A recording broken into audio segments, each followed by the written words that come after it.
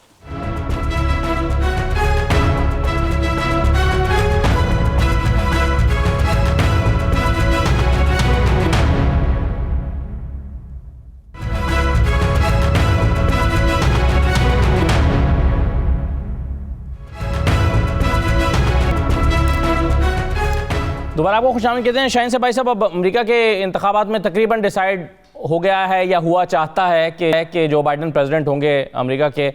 آپ کیسے دیکھ رہے ہیں؟ ایک دو حوالوں سے ذرا اپنا کامنٹ دیجیے گا. ایک تو یہ کہ کیا ڈونلڈ ٹرمپ اپنی شکست کو آسانی سے تسلیم کر لیں گے، اور اگر نہیں کریں گے تو کیا کسی قسم کی کشیدگی دیکھتے ہیں؟ اور دوسرا سوال میرا آپ سے یہ ہے کہ پاکستان میں آپ کس طرح سے اس کو ریڈ کرتے ہیں کہ پاکستان نے جو بائیڈن کے پریزیڈنٹ ہونے کو کس طرح سے لیا ہوگا، یا کہ پاکستان کے لیے کتنا سود مند یا چیلنجنگ ہوگا؟